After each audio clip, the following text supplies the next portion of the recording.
Welcome दोस्तों, आज हम पढ़ेंगे निबंध के बारे में। निबंध का अर्थ, निबंध की परिभाषा, निबंध के प्रकार, निबंध की विशेषताएं और निबंध के अंग। सबसे पहले हम इसमें देखेंगे निबंध का अर्थ। तो निबंध शब्द दो शब्दों के जोड़ से बना है, नि जमा बंध, जिसका अर्थ है अच्छी तरह से बंधा हुआ। इनकी भाषा विषय के अनुकूल होती है। निबंध की शक्ति है अच्छी भाषा। भाषा के अच्छे प्रयोग द्वारा ही भावों, विचारों और अनुभवों को प्रभावशाली ढंग से व्यक्त किया जा सकता है। अब हम इसकी परिभाषा के ऊपर बात करेंगे। नेक्स्ट है निबंध की परिभाषा।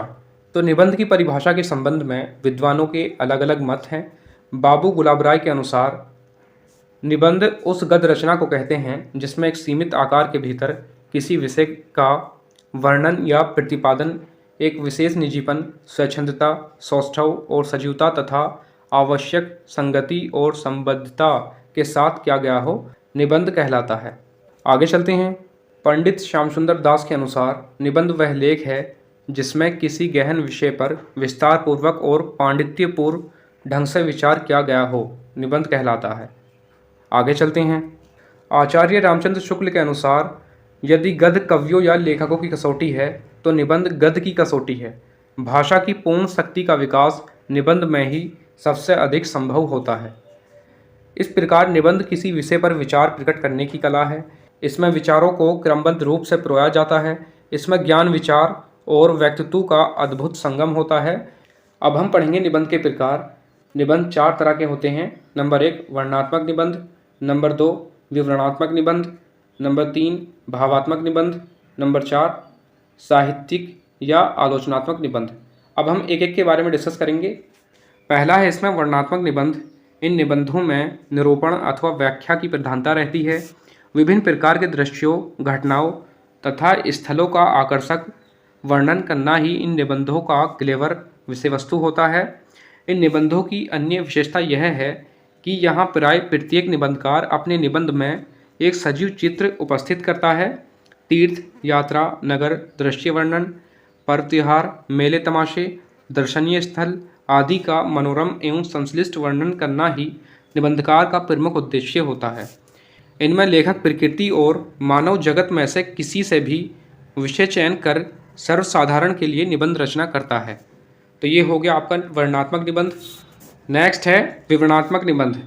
विवरणात्मक निबंधों में कल्पना एवं अनुभव की प्रधानता होती है। साथ ही इस वर्ग के निबंधों में वर्णन के साथ साथ विवरण की प्रवृत्ति भी विद्यमान रहती है। इन्हें कथात्मक अथवा आख्यानात्मक निबंध भी कहा जाता है। इन निबंधों की विषय वस्तु मुख्यतः जीवनी, कथाएं, घटनाएं, पुरातत्व, इतिहास, अन्वेषण, आखेट, युद्ध आदि विषयों पर आधारित होती है। ये निबंध व्यास शैली में लिखे जाते हैं। आगे चलते हैं। नेक्स्ट है आपका भावात्मक निबंध। इन निबंधों में बुद्धि की अपेक्षा रागवृत्ति की प्रधानता रहती है। इनका सीधा संबंध हृदय से होता है।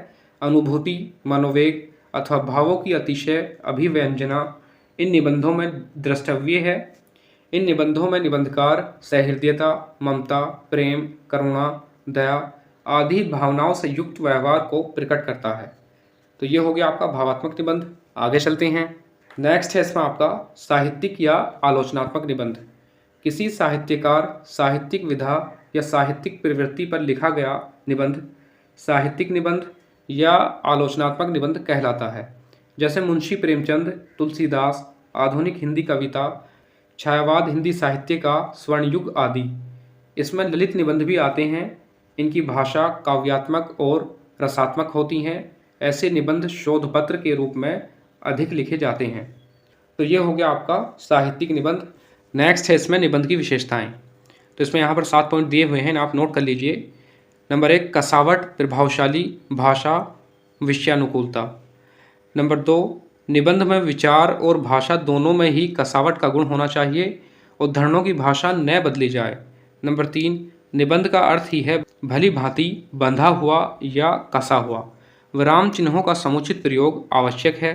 नंबर 4 विचार बिखरे न हों, चयनित विषय पर चिंतन मनन करें। नंबर 5 विचारों में एक श्रृंखला हो जो क्रमबद्ध हो। नंबर 6 विचारों में संतुलन हो, अर्थात प्रमुख बातों पर अधिक महत्व एवं गौण बातों को कम महत्व देना चाहिए। निबंध स्पष्ट होना चाहिए।